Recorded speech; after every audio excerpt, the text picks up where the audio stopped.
Thank you, Gila. Hello. Hi, I'm not here. Okay, friends, let's go. Shh. Wow. Before class, everyone's so quiet. They're on their phones. Class begins. Phones go away. Yap, yap, yap. Whereas, 1 second. All these people are here. I didn't even see any of them. Isn't that funny? Well, now you're stuck with me. Friends, let's finish off Megillah today. We're on Perek Ches. We can do this. Come on, let's do this together. Chapter 8. Perek Chet. The 8th chapter. Okay, let's just quickly recap. 8. Chet is 8. You know what? We're not going to finish the Megillah today. I think it's going to be a long one today. I'm only kidding. We're going to do this. Okay. So remember, Haman has been hanged. And yet the Jewish people are still in trouble. Haman's death did not mean the death of the Gezerah, the letters that went out, that on the 13th day of Adar, all the Jewish people were going to be killed. So now, we have a slight problem. Look at the last word on Perek Zayin. It says, Shachacha. Achashverosh forgot everything, which means he was okay. It's all gone. I forgot. I'm not angry with Haman because he's dead. I'm happy. He's all cool. Now that's good for Achashverosh, but it's not good for Esther, for Mordechai, and the Jewish people, because they need to remind him, 1 second, just because Haman's gone doesn't mean we're okay. All right? On Perek Chet, now, Esther and Mordechai are going to have to persuade Achashverosh. The problem has not gone away. Phones away, please. Computers only open to blank pages. And look at your Megillas. Because there is a lot of important key words we're going to see. Achashverosh rewards Esther and Mordechai, and he gives Mordechai. I'm not going to mess that up. Get that one right. He gives Mordechai the ring. Right? And as far as he's concerned, he's done. And look at the third verse. Vatosef Esther. Esther is now pleading. She's going to add to her original request to kill Haman and say, now we've got a really big problem. But she falls down, she starts crying. She didn't do that before because she didn't need to. It kind of made sense. Well, her first request was to kill Haman. That made sense. He's trying to overtake your kingdom. Me and him, you thought me and him were in. He was bad news. So that was like, it was a given. But now she's going to say, hey, save my people. And he's like, well, why should I? I mean, I see no threat to me. The threat was Haman. He's gone. So she's going to have to really persuade him that this is really difficult and going to be a problem. And this is harder than anyone can think it would be. But and she cries and she prays and she begs him to get rid of the machshavato, the thoughts that Haman had against all the people. So it's not me anymore, and it's not Mordechai anymore, and it's not you anymore. Now it's my people. She has to divert attention from what he's thinking, which was Haman and his beautiful wife Esther, and say, I got a people we got to save as well. So what does she say? Look at verse 5. Let's jump. And she says, this is what I want you to do. Okay? She's like, Katav, I want you to write, Lahashiv et Sfarim machshevet Haman. I want you to lahashiv. This is what she wants. She's not going to get it, but this is what she wants. What's lahashiv?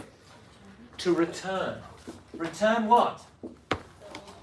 The old edict, the old decree, which was to kill all the Jewish people of the Adar, Haman's plan.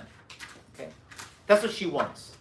In other words, send out letters saying, forget decree number 1, it's gone, don't worry about it, leave the Jews alone. That's what she wants. Return old decree, leave Jews alone. Achashverosh, does he buy into that? Let's have a look. Let's have a look what he says. She keeps pleading. He says, please, how can I see all this bad? Right? How can I see my people? Right? It's terrible. Please, don't let me see this. Okay? Look at verse 11. He's going to turn around and he is going to say, pretty much, no, I can't. Because if I were to allow the Jewish people to rescind that original decree, it's going to look really bad upon me and affect my leadership. The last thing Achashverosh wants is his power and his image to be diminished in any way. So he's going to say, no, but he's going to give a new decree. And that's on verse 11 on chapter 8. Asher natan hamelech laYehudim, he is going to allow the Jewish people, so a new decree is made to allow the Jewish people to defend themselves. So this is what he's going to give. A new decree is going to be sent out to allow the Jews to defend themselves. So it's not a rescinding of the old decree, but it is a new decree from Achashverosh saying, you know what, I can't get it back, but wherever the Jews are, you better make sure that they're allowed to defend themselves. And if they do defend themselves and you get killed, that's okay with me. So it's not as good as this, but it is something. It is something. And even though that decree was out there, we're going to see there were wars that were there. And look what he adds another little piece at the end. Look at the end of verse 11. He's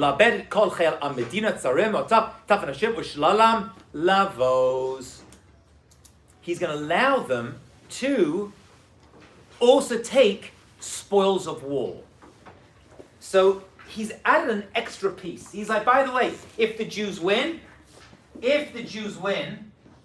in these battles, which are going to take place in various pockets around Shushan Abira and Shushan and maybe further out, if Jews win, they can take spoils of war.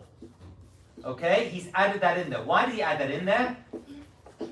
Why did he add that? Why did Achashverosh say, by the way, and not only are they going to fight you, if they win, they're going to take your stuff, and win, they're going to take it back, they can keep the stuff. Why did he add that? Why is Achashverosh adding that? What's he hoping people would do? Discourage them, exactly. He's just going to say, listen, you can go and fight them, but I'm going to let them fight back. I'm not going to arrest them for fighting back. I'm not going to fight them off with my army, and if they win stuff, they're going to get to keep it. Isn't it a thing, though, that Jews don't take spoils? Oh, very, very good. The Jews not take spoils of war. Everyone else does, by the way. In war conduct, back then especially, you win, you get all the spoils of war.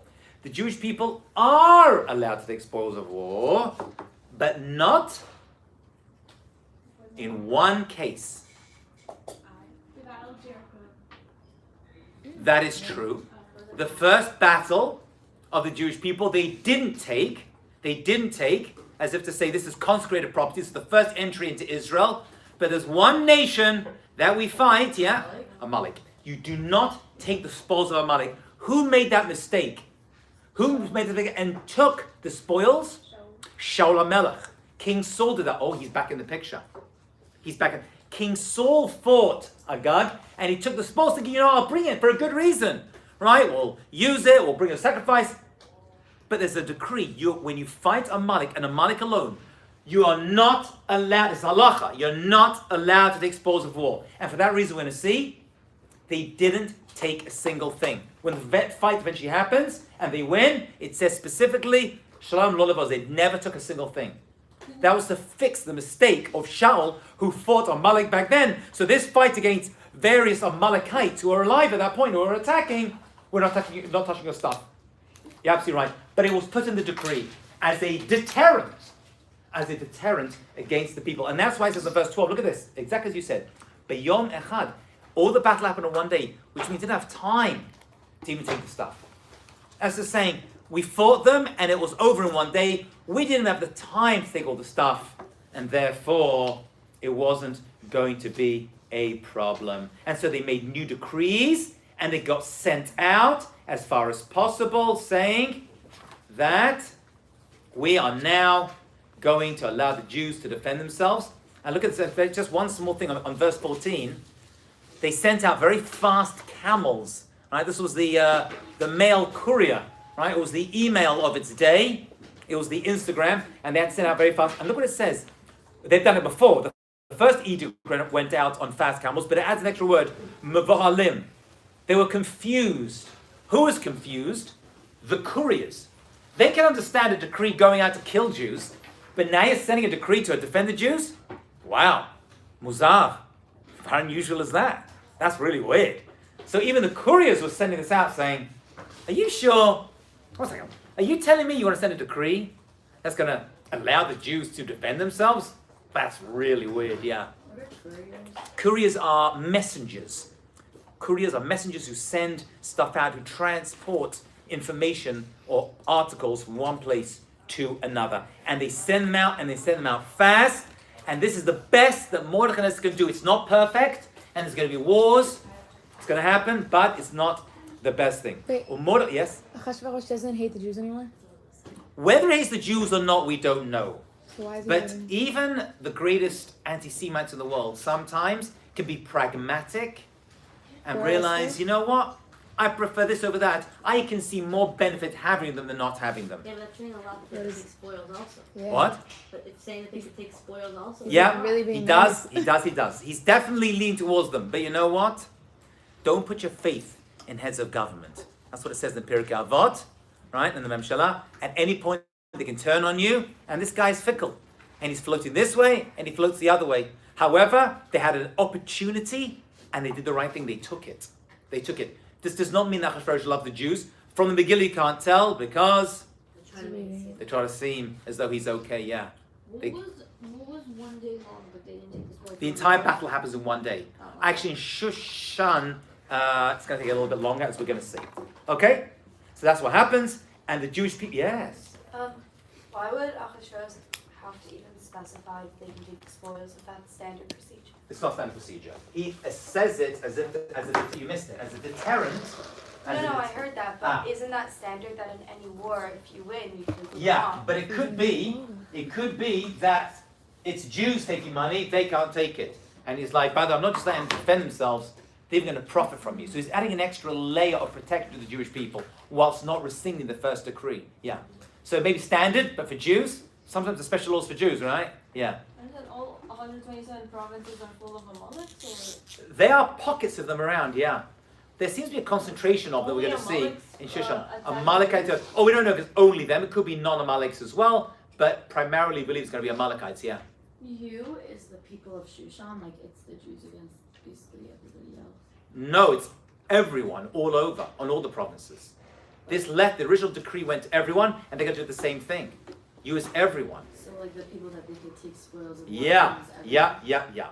So now the Jewish people are in a much better position, and Mordechai Yatzad says in 15, Mordechai goes out, Melech Melech, Belavush Malchut, he's now dressed, once again, he gets dressed in royalty, okay? And beautiful clothing, Vater Zahav Gadol, Tachar Butz, and he goes out, and now he's happy. So now we see there's a big change. Now look at these 4 words which you've all seen and heard every Motzei, Shabbat. Look at these words. So the Jewish people now feel good. The new decree's gone out, they see it, they realize it's not perfect, but it's really, really good. La Yehudim Hayata. La Yehudim Hayata. What is that to the Jewish people? Let's write this down. Ora. There's Ora. There is Simcha. There is Sason. And there is Vayekar. That's what it says. To the Jewish people, this is 16. verse 16. Laihud Tes Zayin. Laihud Ma'ita Ora Simcha Sason Vayekar. Sounds familiar, right? Yeah. Okay, these 4 words are very important because they're going to reveal a lot to us. They are also code words. What do they literally mean? They literally mean to the Jewish people there was Ora, light. There was Simcha, happiness. There was Sason, which you can I guess translate as joy.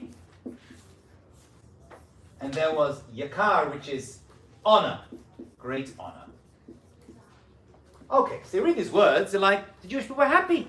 Haman's gone. The old decree already looks like it's crumbling, right? We're in a really good position. Mordechai's coming out dressed up. He's removed his sackcloth and ashes. They're gone. He's dressed up, being paraded. He's got the ring on his finger of power because Achashverosh gave him the ring. And he's got base Haman, which is also a sign, by the way, to the people. This guy is the leader of the Jews. I'm giving him this. So people saw that too. Achashverosh allowed, this is important, Achashverosh allowed him to display himself as a very important leader, so that people realize, don't mess with the Jews because we got someone very important, very high up in the government. So that was also a part of the saving grace for the Jewish people. What are these 4 words? What are they 4 words? So these 4 words are literal. Now they were light, they could see things, they were happy, they were joyful, and they finally felt some honor. The Gemara says very famously, actually these 4 words refer to 4 things. What's Ora? Ein Ora Ella Torah. Ora is a code word for Torah, right? Same Lashon, right? Ora hi Torah. What is Simcha? V'samachta v'chagecha. Holidays. These are the Jewish holidays, the Chagim. So Torah hi Ora. Torah is light. It lightens the way it shows us. What is Sason? That is a reference, as a pasuk, reference to Brit Milah. There's a pasuk that connects the 2 together. And finally, Yakar, right, is a reference we see in the Torah to Tefillin. So the rabbis tell us, I'll tell you what these 4 words actually mean. La Yehudim stuff, the Jewish people there was, seemingly for the first time. Was means there wasn't before. Torah, holidays, Brit Milah, and Tefillin. What? What do you mean for the first time? They always had these things. What does that even mean? So there's much written on this. But that is actually what these words mean. Now, you have to look at another question. Why were they put in this form? Why didn't the Gila just say, now the Jewish people have Torah and holidays and Brit Milah and Tefillin?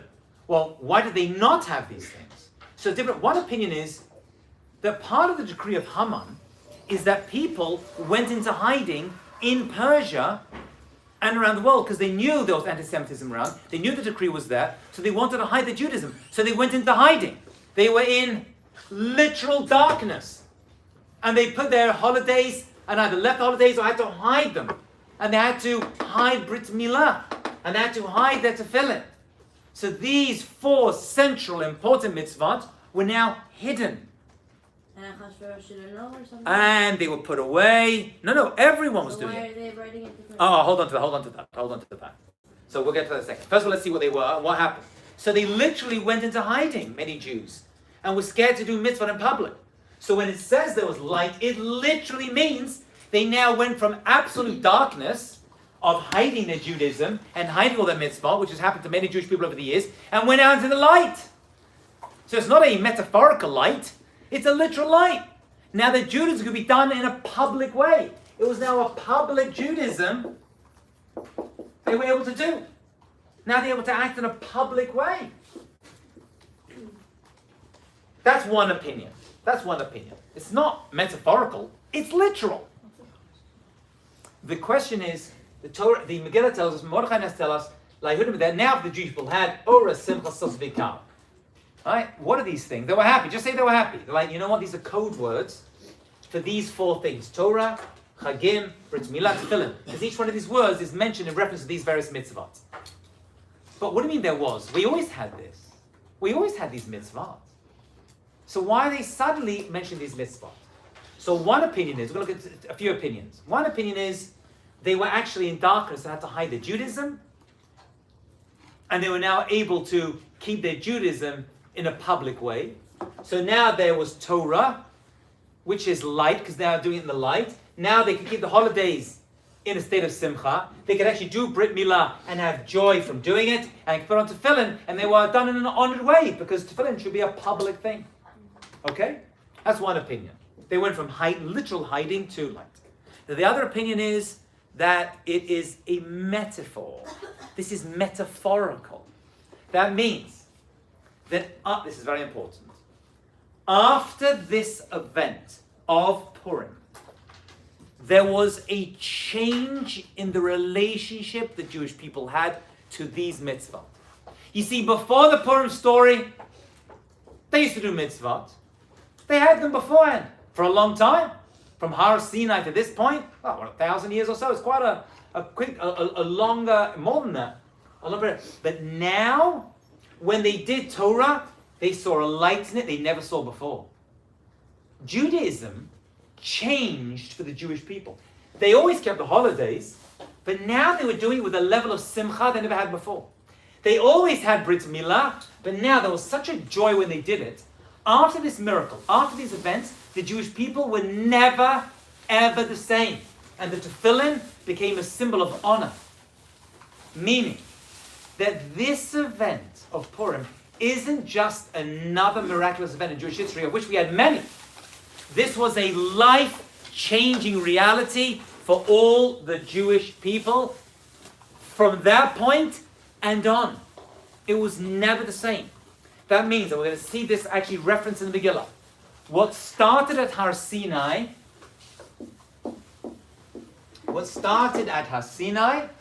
is going to continue on until we get to Purim.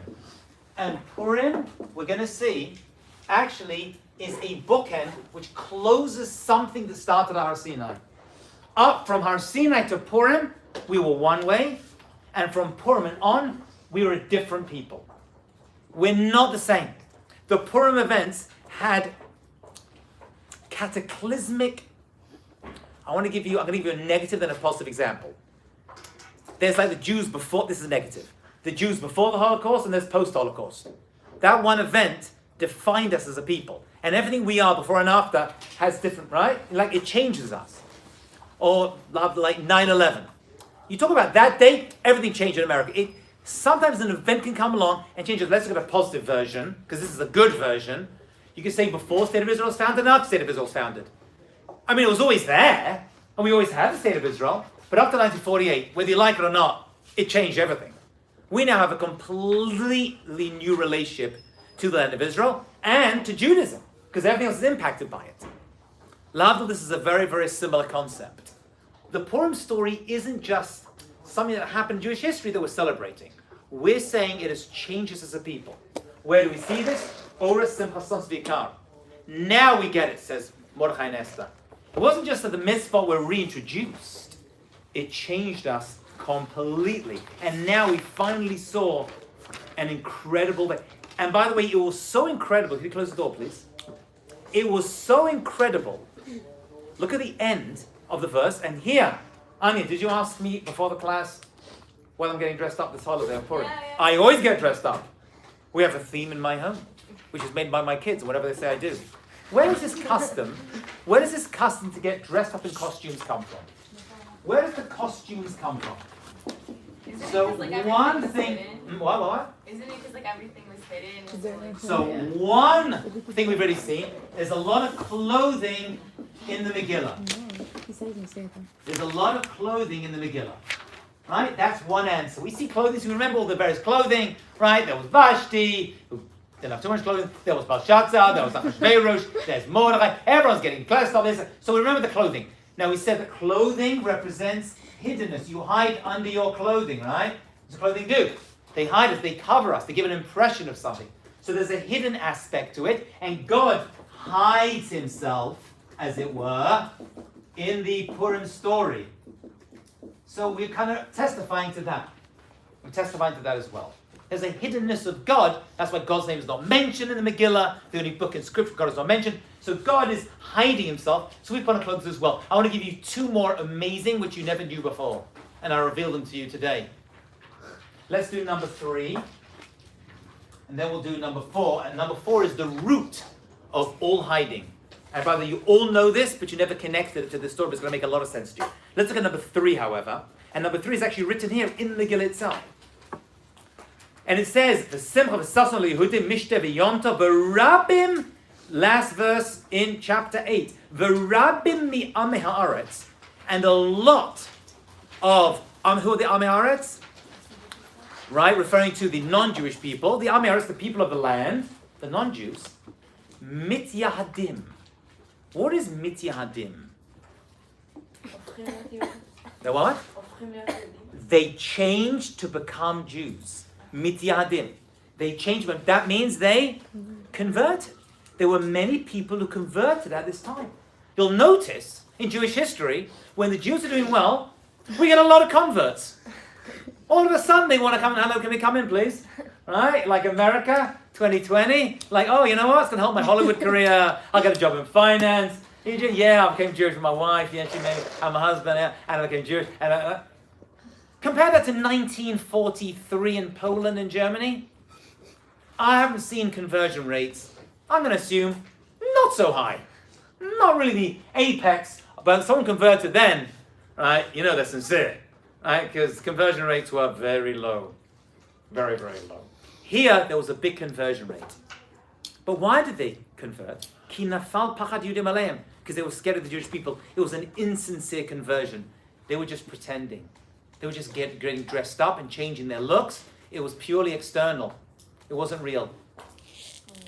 They were clothing themselves. They were clothing themselves. They were clothing themselves as Jews. Oh yeah. Oh, I'd be part of these people all the time. And that's who I am. It was fake. So we're trying to remember the fact that. That's a good question. That's a fair question. Why is that mentioned as well? That is no. That's not what it's saying. That's not what it's saying. No. If you're Jewish, you're Jewish. It's not saying that we're not being skeptical or cynical of these people, but we're saying, you know what? When good things happen suddenly, everyone wants to be Jewish, right? Even the non-Jews suddenly take on the desire, right? But like, Clothe did this themselves as last? Jews. Like, are like some We're of not us- told. We're not told. We're not told. But we're skeptical. We're skeptical. What's that word after Clothing themselves as Jews. Right? That's what mityahadim. They were faking out. Oh, by the way, we know what's really going on over there. That's one of the sources of getting dressed up. Now, number 4. Yes, Mital. Are you done with that thing yet? Oh, did I not finish it? I'm asking. You didn't I think say, I'm done with you it, didn't yeah. say So I why. don't get what's the whole point? Why can't it just mean? why. So why didn't it say completely? Because had it just said this was the first time I said. Had it just said Torah, holiday, Brit Milah, Tefillin, what would you have thought?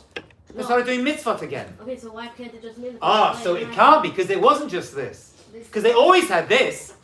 Now the key point Mordechai and Esther are saying is this is what happened, right? But this is the real result of it. Now for the first time, they started to get a light from the Torah which they never had before. What if it just meant that they had like? No, it's not. It's not enough. What if it? They're going, it's not. Why It's would not. they It's say not. that? Because it doesn't make. That's not what happened. But There's a lot more. But we knew it wasn't the first time they were doing all these things. Exactly. That's why I couldn't just say these things. It'd be like, why? I started doing it again. It was anti-Semitism, and now we weren't being anti-Semitized, and therefore able to do these things. No. Now there's a complete change in relationship. So Mordechai and Esther said, this is what they had now. They always had this. Yeah, so This wasn't they new. had happiness, so why No. Happiness in the Torah Why did and that holidays mean- because they didn't have it before.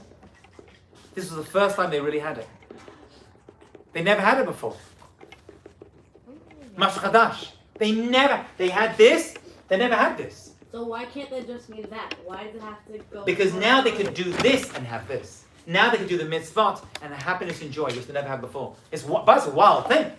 I'm saying, I didn't say the Gemara is going to say this. We're going to see. We're going to see, the Gemara is going to tell us that up to this point, they did mitzvot, there was something lacking, which they finally got on Purim, and finally they could really enjoy it. Wow, I know it's a wild comment. We'll see it inside. Yeah. And what's the connection between this and Havdalah? So why do we do Havdalah? I do not know the answer to that. I've asked many people this question. Why do we do this on Motzei Shabbat? So this is my answer. You can have your own answers. I think that on Shabbat, there is a Havdalah, and we go from Shabbat, which is the greatest point of the week, to Sunday. So we want to take all that joy we've had, and we want to put it into the week ahead of us. Okay? Because you're thinking, that was Shabbat, and not how. So we want to take that, and they, now it's this Aura, which we had Torah, we had Shabbat, right, we all the mitzvot, and that great joy we want to push into the week. So does that mean the Torah and holidays and Brit Milah and Tefillin too, when we say Havdalah? It does mean that, yeah. But it means this. But this is what it says. It doesn't say that. It says this. We want the Sasson and the Yakar. Where do we see this? In the mitzvah. In other words, if you just read this, we're happy. That's it. Yeah, that's it. Why can't Not you- enough. Not enough. It was a change. There was a lot more happening. A lot more happening. Okay? Oh, the last one. So what's the last clothing? Who do we see in the Torah?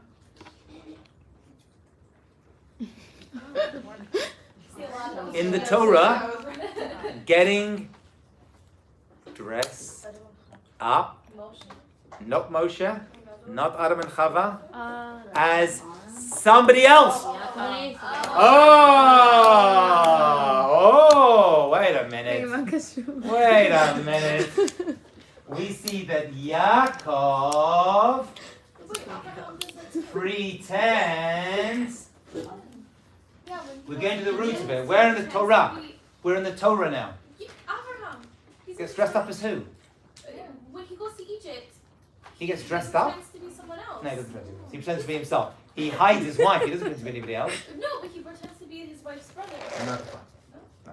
Yaakov pretends he is someone else. He gets dressed up as Esav. Now, who is Esav? What? Oh, he's Yeah. None of that. He's a. He's this guy. He is what? He's the Amalek. Thank you so much. The ancestor of Amalek. That's exactly that. No, you didn't say that. He said a lot. That wasn't among them. I'm just saying it right now, Metal. He was an ancestor of Amalek, right? Amalek, great grandfather, whatever it is. He's come along now, and is so he had to pretend, To be a bad guy. dressed up to be a bad guy. We're all pretending. We're all pretending, but who is the real us? That's the question. On Purim, we make fun of this and be like Yaakov. In order to get the bracha from his brother, in order to get the birthright, right, to get the bechor, he has to get dressed up. This is the root. This is the root of it, because you remember he dressed up because Esau was very hairy, and he put a hairy skin on himself, and he changed things, but his voice never changed. Hayadayim Yidei Esau. Kol Yaakov. But the voice is Yaakov. We can always say, what does the kol represent? What's the greatest kol that we have? Tefillah, prayer. That's the greatest thing. So now we see that the idea of pretending is someone else, but it's not really me, making fun of that.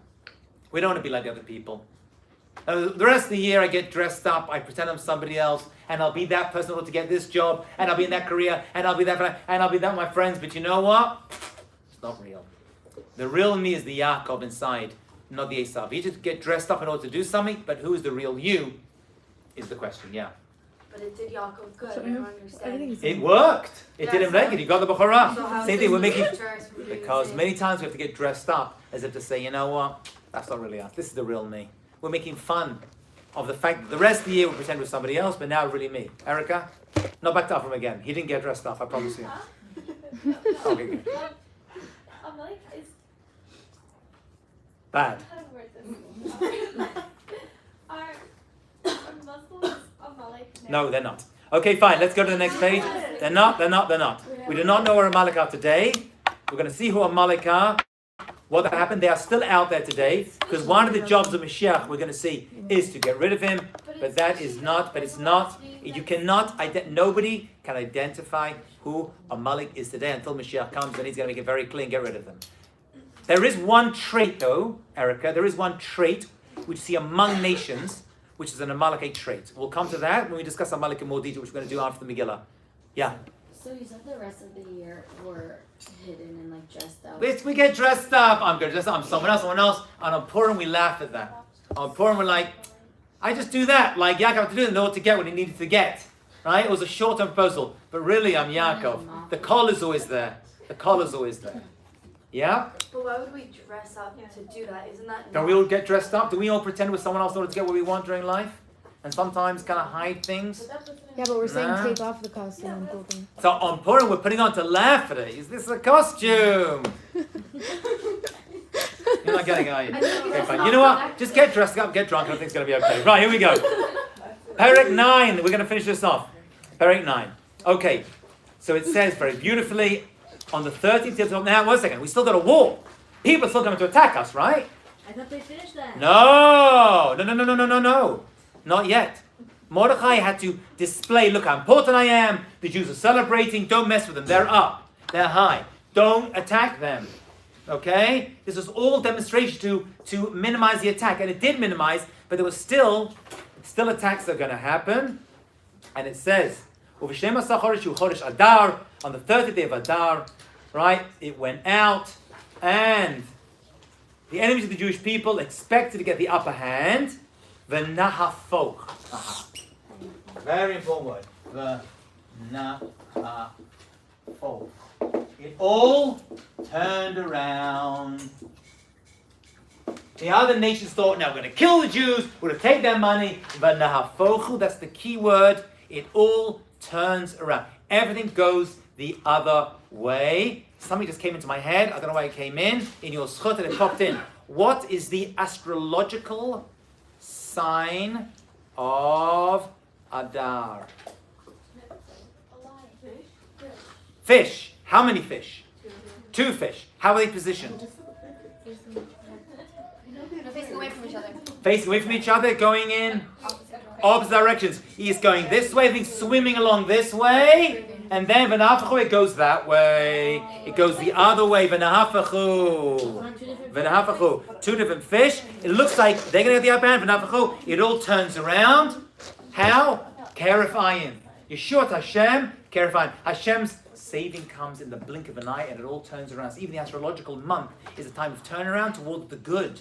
Right? Mishenichlas Adar. Marbim b'simcha. Now we start to be happy. The month itself is filled with this double reversal. Reversal, that's the key word. Right? V'nahafachu, everything goes in. V'ishtu ayudim hemba k'nesem. And it all turned around. However, they were attacked. There were no casualties on the side of the Jewish people. Look at verse 6. Over Shushan Abira.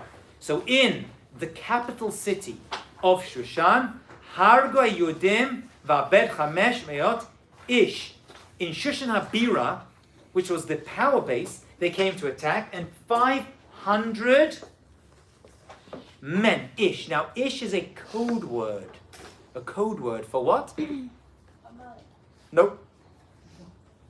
Important people.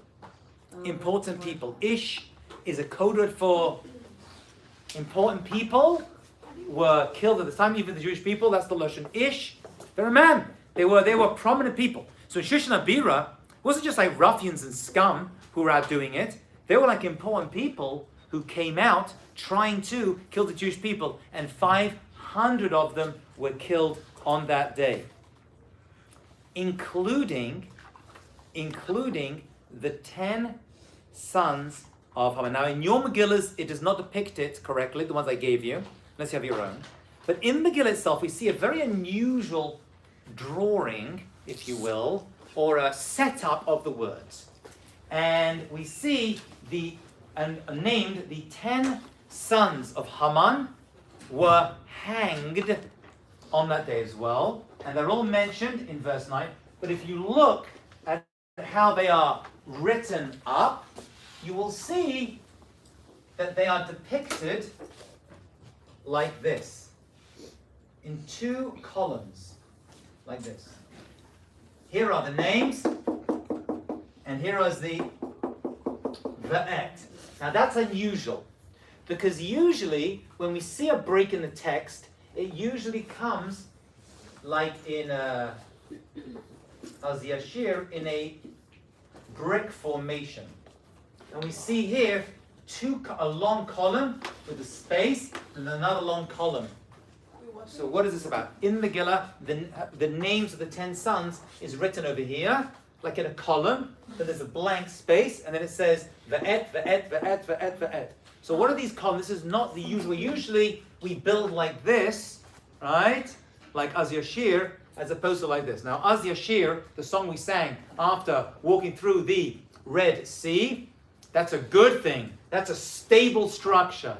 Over here, these 10 sons went down, but first of all, it signifies the pole. They were all hanged together at the same time and died in the same moment, one below the other, and they were all hanged, and they're gone.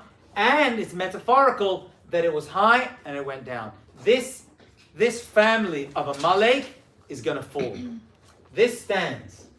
This has got longevity. This formation stands of a brick formation. But this does not, because eventually any tall pole stands, it's going to come down. But we still have a melech.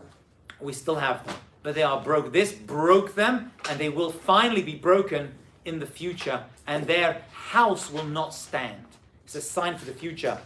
And that's why you'll see there's a long vav. I don't know if you'll see in your books. There's a long vav for the last name, and that is the vav represents the pole they were all hanged on at the same moment. And there is a custom for the reader of the Megillah to read all these 10 names in one breath, which is very, very difficult to signify in one go. Go and read them all out, which I'm not going to try to do, but that's the way you would do it. And that signifies the one breath that left them all at the same moment. Aser b'nei Haman. And look what it says. Uveviza, look at the end of verse 10. It was you said this, right? Uveviza lo shalchu et yadam. They never took, the Jewish people never took any of the spoils. They never touched the spoils of war. They let it be. That fixed up the mistake of Shaul HaMelech, who took the spoils when he fought Agag, Melech Amalek, many years before. So this fixed that mistake. That fixed that So mistake. why couldn't it fix the mistake that he didn't kill? Oh, already that had gone. That ship had sailed. That ship had this sailed. It was moved. The kingship was lost from Binyamin to Yehuda. That they couldn't get rid of. They couldn't get rid of. Yeah, Anya? Why did the sons have to be hung? Were they also like bad, or were they just hung? Extremely bad. They were collusories in this war, and they came to attack. Okay, and then They were not innocent bystanders. Don't let your feelings of sympathy fall upon them for even a moment. Okay, but These wait, were one more evil SS henchmen. I don't know how to put it into modern day terms that you don't like them. They came to attack the Jewish people, and they were hanging. Wait, one more thing. Sure. I personally feel like it looks weaker on Ahasuerus to like flip the decree and say like, oh, like now the Jews have this advantage and that advantage. Wouldn't it just have looked better if he had just been taken? Like, why is it? I don't know. Like, I feel like he Rescinding a previous decree for some reason is seen as a sign of weakness. But I said it, but I don't, like you say to your kids, right? Oh, but You they can, I'm not going to let you do this, you can have it. As opposed to, that's still there, but if you behave well and you do what you're meant to do, you can get something extra. So it's kind of, the extra decree is like he's still making new decrees. It consolidates his power. Rescinding decree decreases his power. And he's still in charge.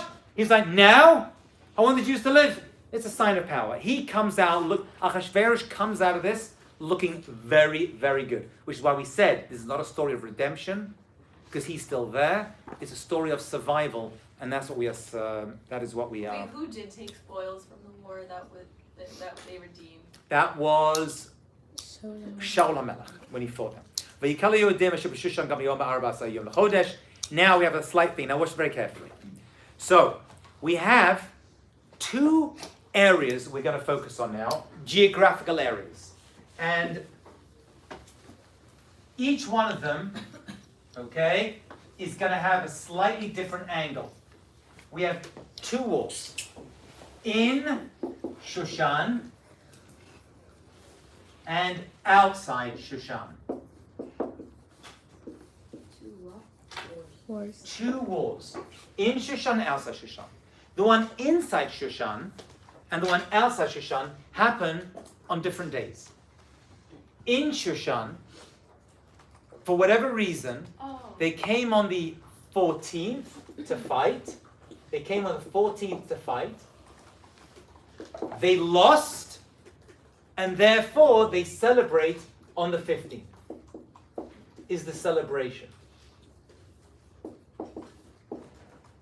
There was maybe extra protection, the war was longer, whatever it was, but the fight happened on the 14th, and they celebrated on the 15th. Outside Shushan, i.e., the rest of the war, wherever battles were happening, because the Megillah is going to tell us 75,000 other people died on that day, so there were other battles that we know about, were happening outside, and that was the original date of the 13th, if you remember, was when they fought, yeah, and they celebrated on the 14th was the celebration. Just a quick question. Why didn't they fight and celebrate on the same day? Why didn't they fight and celebrate on the same day? Why are they fighting one day and celebrating the other? Yeah? Is there a thing that you're not supposed to like rejoice in? Right. You don't rejoice over your enemy. Even if the enemy is Amalek's downfall. Right? That's why the Jewish people were not allowed to celebrate when they saw the dead Egyptians at the Yam Suf. Hashem says, be quiet, this is not a moment. You can celebrate later, but don't celebrate about the fact you're saved, not about the death of people. Right? When your enemy falls, don't be happy. So we fought on one day, and then we celebrated not their death, but the fact we were saved. So how do you do that? By putting celebration onto another day. So now we have 2-day celebration. In Shushan, outside Shushan. So now we have 2 different dates for Purim. Because we're going to celebrate not the day of the fighting, but the day of the celebration. What were they celebrating? The fact that they had survived. The fact that they survived. Instead of like... Not the death. We're not going to celebrate the death. That would happen on the same day. Right? You kill them and then we're like party. We're like, no. They're dead. Next day, let's celebrate that Hashem saved us. So to this very day, we have a situation where we want to relive these events of in Shushan, outside Shushan. Now, where is Shushan today? We're not too sure. Most people say it's Hamadan or just outside Hamadan in Persia. So the rabbis are like, fine. If you live in a city that is like Shushan, you're going to celebrate Purim a day later. And the mitzvah of Purim, we're going to see 4, are going to shift to that day. Oh wait, this happened in Israel. If we went to Jerusalem, we had to do it again. Very, very good. Oh my, I remember. So what that. exactly, Anya, exactly. So why do they celebrate in Jerusalem what's called Shushan Purim? Why? So the answer is like this. We do this because in Shushan, there was some trait that Shushan had which some other cities have. And that is, it is a walled city. Ir Choma. It is a walled city. Okay. So they made a decree that any city that is like Shushan, and Shushan was special that it was a walled city, is also going to celebrate the same day as the Shushan people celebrated, which was a day later. Yeah? Are we together? Mm-hmm. There's one caveat we're going to add to this. And the caveat is, was Jerusalem walled at this time? Did Jerusalem have a wall around it during the Purim story? No. How do we know that? Because Nebuchadnezzar had destroyed the wall and Jerusalem had been ransacked and the temple had been destroyed. Okay? So had the law said that any walled city at the time that this battle happened, it's going to look bad on Jerusalem. Oh, that's nice. Thanks for reminding me that Jerusalem had no wall anymore. So they said, fine, we're going to change this a little bit to say that any city that has a wall around it from the time that the Jewish people entered into Israel at the time of Joshua, that has a status of a walled city. So they included Jerusalem into it, because at that moment Jerusalem did not have a wall, and that's an embarrassing thing. So they said, you know what, let's go back to the start, where this whole thing started. What was that? When the Jewish people went into Israel for the first time, under Joshua. And if you are a walled city from the time of Joshua, which Jerusalem was, so now Jerusalem looks good, from the time of Joshua, Yoshua, you have the same status as Shushan, which was a walled city, and any walled city is going to follow the pattern of Shushan and celebrate here, as opposed to outside Shushan, which is every other city, celebrate over here.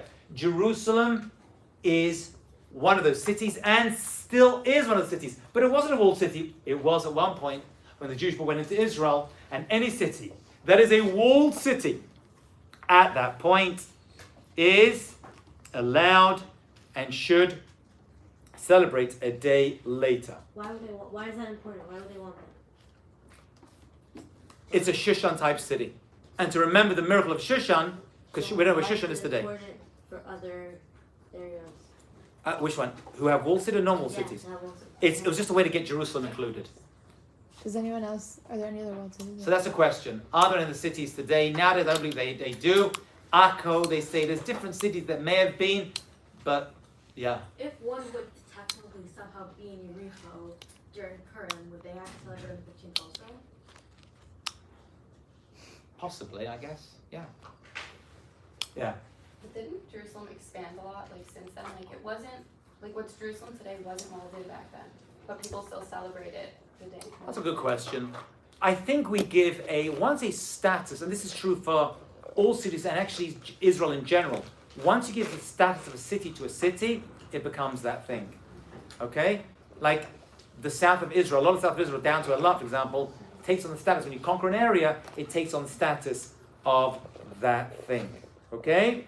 So that is what it becomes. And Jerusalem was able to keep it, and that is what Shushan Purim is. Okay? They celebrate it. So Purim is actually a 2-day holiday. There's Purim that we celebrate it, and there is Shushan Purim, which is a day later. To remember the extra special miracle that happened over there. I knew somewhere over here. So I have my book of it without a. Some cities will celebrate it. They'll read the Megillah without a bracha. And these cities are Ashdod, Ashkelon, Beersheba, Bet Shan. Oh, I was right next to them for a year. Gush Kalav, Hebron, Haifa, Tiberia, Yaffa, Lod, Gaza, Akko, Sfat, Ramla, Shechem.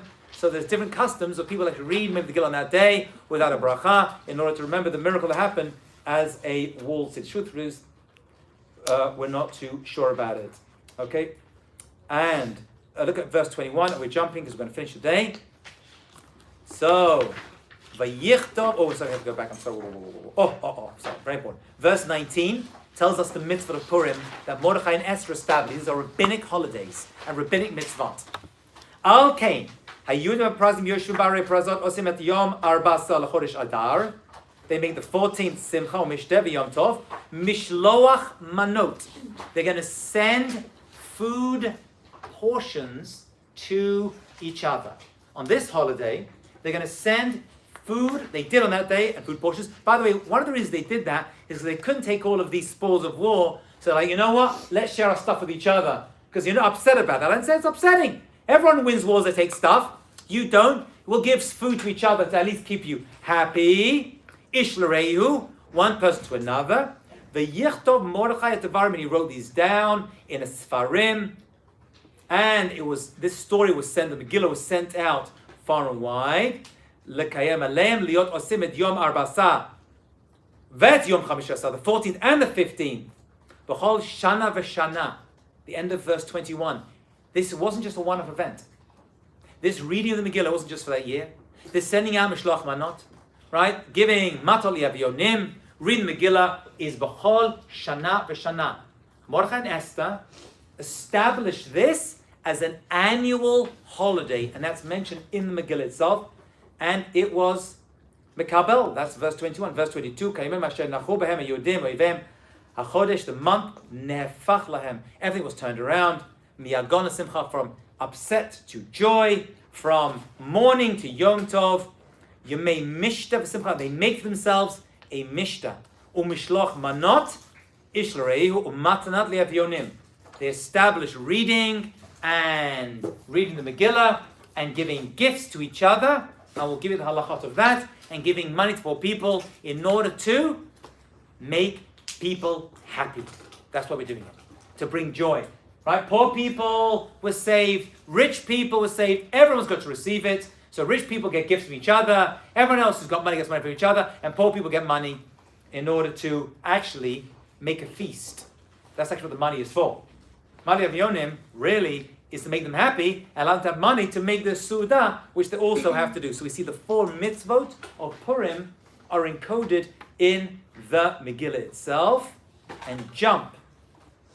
Let's go to 2 more words on verse 27. And we're going to spend a whole class on these 2 words, but that's not today. But I'm going to show you where they're on the Megillah. I'm going to show you where they're on the Megillah, so you remember. 27. 2 more words, yeah. Verse 27, chapter 9. Chaf Zayin. Kimu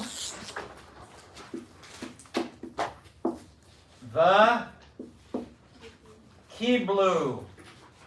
V'kibel. Kimu v'kibel is the exact lashon. Kimu v'kiblu.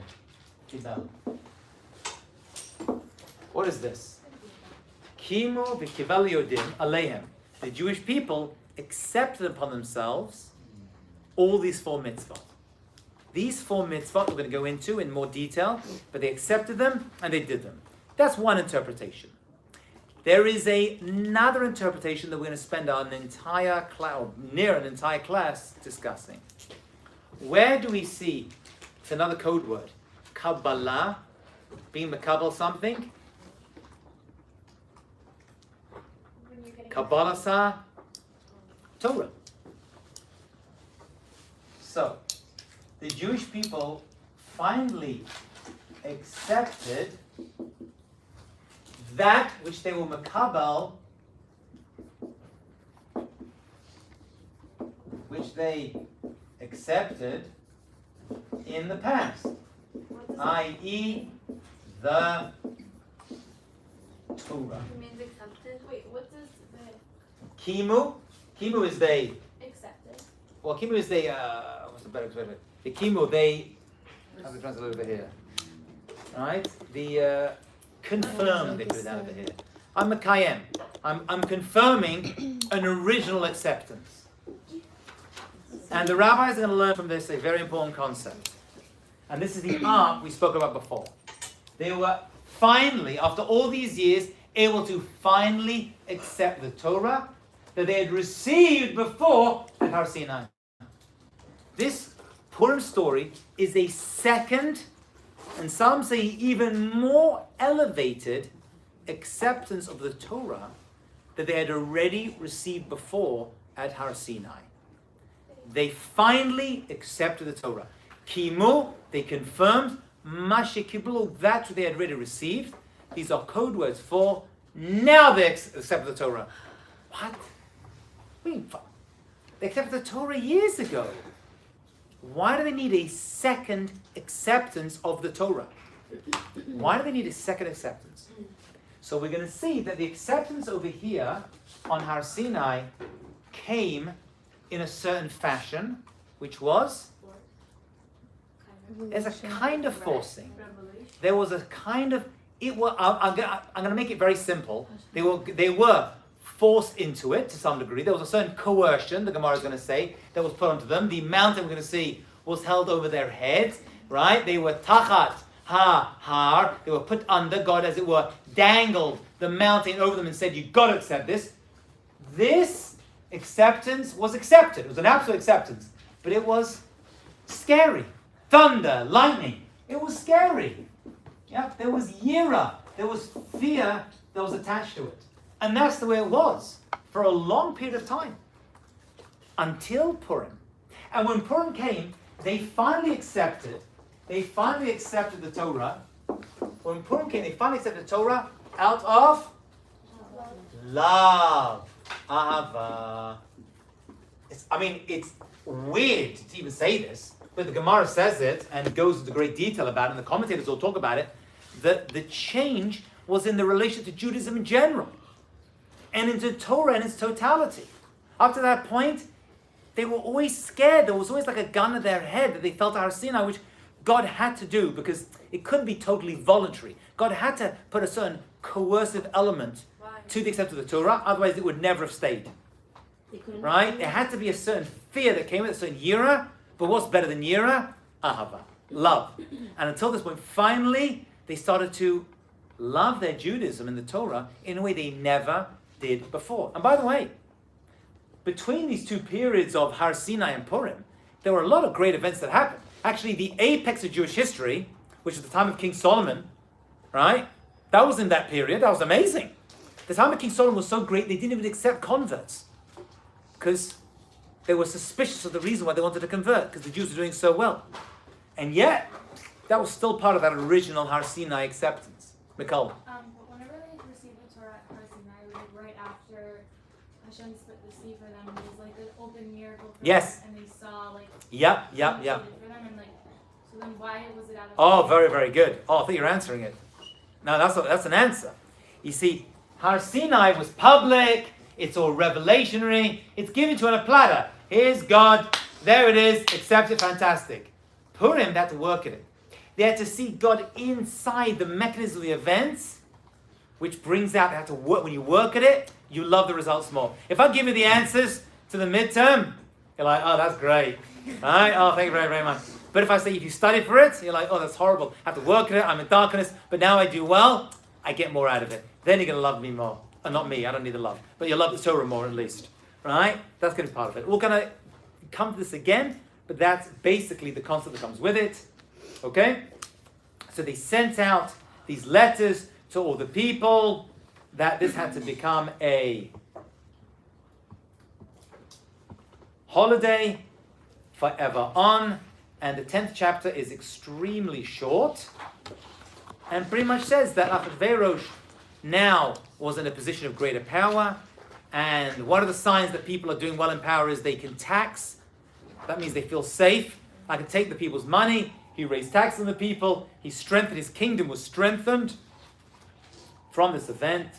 And Mordechai was the viceroy to King Achashverosh. He was a great man among the Jews. L'rovechav, among most. Not everyone was happy with Mordechai after the story. Isn't that crazy? It says, "V'ratzoi l'rovechav."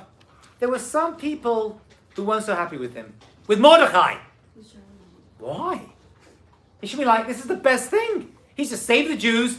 He's now elevated. Achashverosh is, at this point, he's got our back. And there were some people who weren't so happy. And Mordechai even was willing to put that in the Megillah. Why is that? So it's a double-edged sword. When you take on prominence in the government, sometimes you're giving up on other things. And there were members of the Sanhedrin, right? Great rabbis of the day who were like, I hear what you're doing, but you lost a piece of yourself by doing this. You had to do it. And it was a great mitzvah. And it's the great Mordechai. But it took away from his personal development, his own Torah, as it were. And there were individuals at that time who were happy and accepted this, but when you get too close to the government, right, even for good reasons, which this was, you're outside a little bit. So there were some people who weren't so happy. Isn't that wild? You do all that good work, and you're like, saving, but this is so true in life. And I tell this to people who want to work in the Jewish world. Alright? And it's not for everyone. But why do I want to do it? I want to help my people. I want to, make shidduchim, help my synagogue, and everyone's going to love me. Oh, no, they're not. If you come into the Jewish world and want to help your people for honor, forget about it. If you want them to be like, oh, you're the best, thank you so much, this is amazing, don't get involved with your people. Go find something else. I know. It's like a little parting message that even at this level and height, even with saving, there's still people that are going to go against you. There's still people that are going to go against you and not appreciate what you did. That doesn't mean you shouldn't have done it. Because it was the right thing to do. And we see from the Megillah it was the right thing to do. So if you want honor for helping out your local sisterhood, or your synagogue, or your local charity, or something in Israel, they're still going to hate you. But that's okay. You still do it. Still comes your celebration. Okay, let's stop over there. Wait, Esther stays married to him? According to most opinion, she does. Have a great day, people. Thank you so much, Rabbi. It took away from his own personal...